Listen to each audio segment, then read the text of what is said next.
온라인에서 10살 여아에게 결혼 서약서를 쓰게 하고 부적절한 사진을 요구한 30대 남성이 성범죄 유죄 판결을 받았다는 소식 전해드린 적이 있습니다. 이후 남성은 대법원에 상고했는데 KBS가 상고 이유서를 입수했습니다. 어떤 내용이 담겼을까요? 이호준 기자가 보도합니다. 네이버의 메타버스 서비스 제페토에서 10살 여아에게 접근해 결혼 서약서를 쓰게 하고 부적절한 사진을 요구했던 30대 남성 A씨. 1심에서는 아동학대 혐의만 유죄가 선고됐지만 2심에서는 성착취 목적대하까지 유죄로 인정돼 징역 2년에 집행유예 3년을 선고받았습니다. 대화에서 성행위를 직접 언급하지 않았더라도 10살에 불과한 피해자 또래의 일반적이고 평균적인 기준으로 성적 수치심을 판단해야 한다는 게 2심의 판단이었습니다. 아동 청소년을 유인해 성적인 대화를 나누는 온라인 그루밍도 성범죄로 인정한 판결입니다.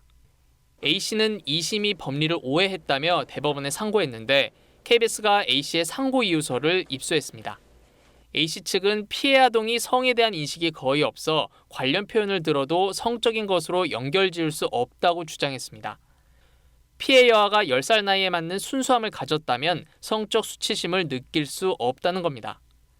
피해 아동의 가족은 반성한다던 A씨의 상고 사실에 분노했습니다. 저희 가족은 그 시간 이후로 모든 산들이 무너지고 혹여나 우리 아이한테 또 다른 범죄가 있지 않을까나 항상 두 눈 뜨고 불안에 떨고 있는 상황이고요. 전문가들은 성착취 대화를 좁게 해석해선 안 된다고 지적합니다. 그런 단어를 쓰지 않고 아동에게 대화를 나누면 내가 이 처벌을 피해갈 수 있겠지라고 생각을 할 수도 있을 거는 같아요. 여기서 말하는 성적이라는 것은 굉장히 포괄적인 성적을 의미하는 거죠. 피해 아동의 가족은 최근 대법원에 탄원서를 제출했습니다. KBS 뉴스 이호준입니다. 떡볶이 먹고 건너가고 카페 가고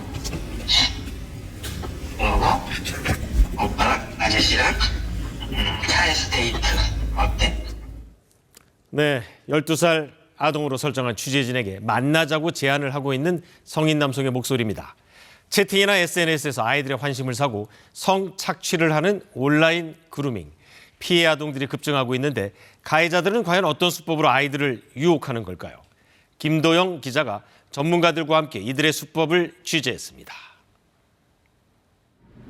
취재진은 10살, 12살, 15살로 나이를 설정한 뒤 랜덤 채팅과 SNS에 접속했습니다.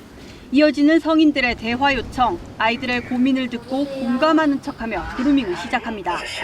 아이의 그냥 고민을 들어주는 것 자체가 아이한테 호감을 받은 거예요. 뭐 예를 들어서 아이가 뭐 학교에서 뭐 넘어져서 다쳤다 하면은 공감을 해주고 들어주고. 칭찬하며 아이의 호감을 사고. 하은이 되게 이쁘지? 하은이가 너무 착하다 보니까 성적인 내용으로 이어갑니다. 아저씨랑도 뽀뽀는 할 수 있는 거잖아. 친해지면 나중에 이제 키스 가르쳐줄게. 성교육을 강요하다 성착취를 벌이는 것이 가해자들의 전형적인 수법입니다. 계속 성적인 자극을 주는 거예요. 뭔가 경계를 계속 침범을 해요. 계속 뭔가 침범당하면 궁금한 건가? 내가 사실 이거를 알고 싶은 건가? 점점 더 그쪽으로 대화가 끌려 들어가게 되는 경우들이 있고. 성교육을 해줄게 라고 얘기를 하는 사람은 은연중에 이제 이 관계가 형성이 되는 거죠. 이렇게 내가 알려주는 사람, 너는 나한테 가르침을 받는 사람. 어른에게는 뻔하고 의도가 보이는 말이어도 아이들은 다르게 받아들이는 경우가 많습니다. 너무 사진을 많이 요구하니까 이제 안 들어줬나 봐요. 그러니까 그 상대방이 아예 나 방에서 나가야겠다 이 한마디에 아니요 잠깐만. 전문가들은 몇 마디 대화만으로도 경계심을 푸는 아동의 특성을 이해해야만 이 범죄를 막을 수 있다고 강조했습니다. 고도화된 전략으로 아이들을 유인하고 있기 때문에 얘들이 왜 그럴까 이런 질문보다는 이쪽의 질문들이 더 유효하지 않을까 이런 생각들을 하기도 하고요. 시사기획창은 오늘 밤 방송 예정인 그루밍은 뻔하다 편에서 아동과 성적 대화를 나눈 60명의 닉네임을 공개합니다. KBS 뉴스 김도영입니다.